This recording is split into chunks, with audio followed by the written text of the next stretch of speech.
নমস্কার বন্ধুরা, আজ একাদশী। তা কর্তামশাই নতুন কিছু বানাতে বলেছে। তা কি বানাবো দেখি, বাড়িতে সাবু আছে, তাই ভাবলাম আজকে কর্তামশাইকে একাদশীতে সাবুর পোলাও বানিয়ে দেবো। তাই প্রথমেই সাবুটা ভালো করে ধুয়ে নিচ্ছি। এই 3 বা 4 বার জল পাল্টে সাবুটাকে ভালো করে ধুয়ে নিয়েছি। আর বেশি জল দেব না, যাতে সাবুটা ডুবে থাকে সেই ওপর পর্যন্ত, সেই সামান্য জল দিয়ে 2 ঘন্টা ভিজিয়ে দিয়েছি। 2 ঘন্টা পরে ফিরে আসছি, এই দেখুন সাবুটা কত ঝরঝরে হয়ে গেছে। আর সবজি বাড়িতে যেগুলো ছিল, এই গাজর, বিনস, ক্যাপসিকাম, আলু, কাঁচা লঙ্কা, ফুলকপি এগুলো কেটে নিয়েছি। আর চীনাবাদাম নিয়েছি, কাজু কিশমিশ নিয়েছি, আর সামান্য চিনি নিয়েছি। পর চলে এসেছি, কড়াইতে তেল দিয়ে দিয়েছি, আর তার সঙ্গে 1 চামচ ঘি দিয়ে দেব। তেলের সঙ্গে ঘিটা মিক্সড করে নিয়েছি। প্রথমেই কাজু আর কিশমিশটা ভেজে নেব। এই যে কাজু আর কিশমিশটা ভেজে নিচ্ছি। কাজু কিশমিশ পোলাওতে দিলে পোলাওটা খেতে ভালো লাগে, তাই প্রথমেই কাজু আর কিশমিশটা ভেজে নিলাম। এরপর চীনাবাদামটাও ভেজে নেব। এই যে চীনাবাদামটা ভেজে নিচ্ছি। চীনাবাদামটাও ভাজা হয়ে গেছে, তুলে নিচ্ছি। কবিতার কথার চ্যানেলে আপনাদের স্বাগত।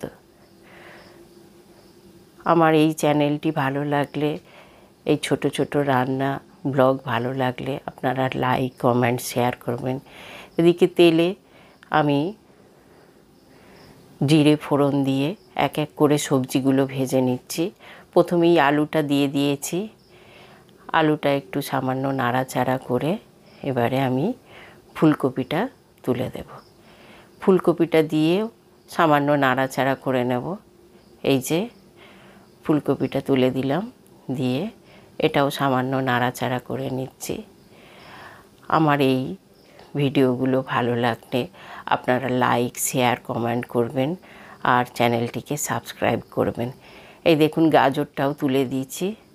গাজরটাও সামান্য নাড়াচাড়া করে এবারে ওই ক্যাপসিকাম, বিনস, কাঁচা লঙ্কা যেটা আছে দিয়ে দেব। এই দেখুন গাজরটাও দিয়ে আমার সামান্য ভাজা হয়ে গেছে। এবারে সব কাঁচা লঙ্কা, বিনস, ক্যাপসিকাম সব দিয়ে দিয়েছি। ওগুলো দিয়েও ভালো করে একটু নাড়াচাড়া করে নেব। এই যে তারপরে সামান্য নুন দিয়ে দেবো পরিমাণ মতো। নুনটা দিয়েও আবার একটু নাড়াচাড়া করে নেব। এরপর হলুদ দেব। হলুদটা আপনারা দিতেও পারেন, নাও পারেন। এরপরে আমি সাবুটা দিয়ে দিচ্ছি। সাবুটা দিয়ে সবজিগুলোর সঙ্গে ভালো করে মিক্সড করে নেব, কারণ সাবু তো নরমই হয়ে গেছে, বেশিক্ষণ টাইম লাগবে না। আর এটা বানাতে বেশি টাইম লাগেও না। ভালো করে মিক্সড করে নিচ্ছি। দেখুন সাবুর সঙ্গে সবজিগুলো এই যে ভালো করে নাড়াচাড়া করে নিচ্ছি। এরপরে কাজু আর কিশমিশ আর চীনাবাদাম যেটা ভেজে রেখেছিলাম সব দিয়ে দেব। দিয়ে আবার ভালো করে ওগুলো মিক্সড করে নেব। এই যে আমার পোলাও হয়েই এসছে দেখুন। এরপরে কি দেব, ওই যে সামান্য জিরে ভেজে রেখে দিয়েছিলাম, জিরে ভাজা, আর দেব গরম মশলা সামান্য, আর গোলমরিচ গুঁড়ো দিয়ে আবার ওগুলো মিক্সড করে নেব ভালো করে। দেখুন নাড়াচাড়া করে ভালো করে মিক্সড করে নিচ্ছি। আমার এই ভিডিও ভালো লাগলে আপনারা লাইক, কমেন্ট করবেন, আর চ্যানেলটিকে সাবস্ক্রাইব করবেন। শেষে সামান্য চিনি দিয়ে দিচ্ছি। পোলাও একটু মিষ্টি খেতে ভালো লাগে, আপনারা যে যেমন মিষ্টি খান সেইভাবে পোলাওটা দেবেন। এই দেখুন আমার পোলাও রেডি হয়ে গেছে, একদম ঝরঝরে,